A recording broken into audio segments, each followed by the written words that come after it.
আসসালামু আলাইকুম রহমতুল্লাহ। আল্লাহর রহমতে ভালো আছি আলহামদুলিল্লাহ। তো আজকে হলো 13 তারিখ বৃহস্পতিবার। তো আমি আসছি আপনাদেরকে ভাইয়া আজকে সবার ছুটির দিন, বিশেষ করে আমি লাইভটি করতেছি চট্টগ্রাম থেকে।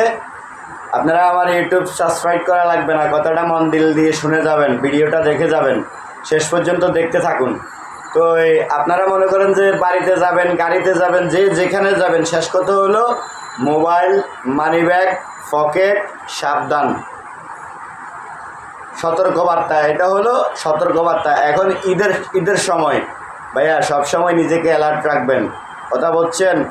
যেখানে যাবেন মোবাইল, মানিব্যাগ সাবধান। গাড়িতে ঘুমাবেন না, গাড়িতে কেউ কিছু দিলে খাবেন না, অপরিচিত কোনো মানুষের সাথে কথা বলবেন না। তারপরে নিজ বাড়িতে গিয়ে নিজের মা বাবার সাথে কথা বলবেন।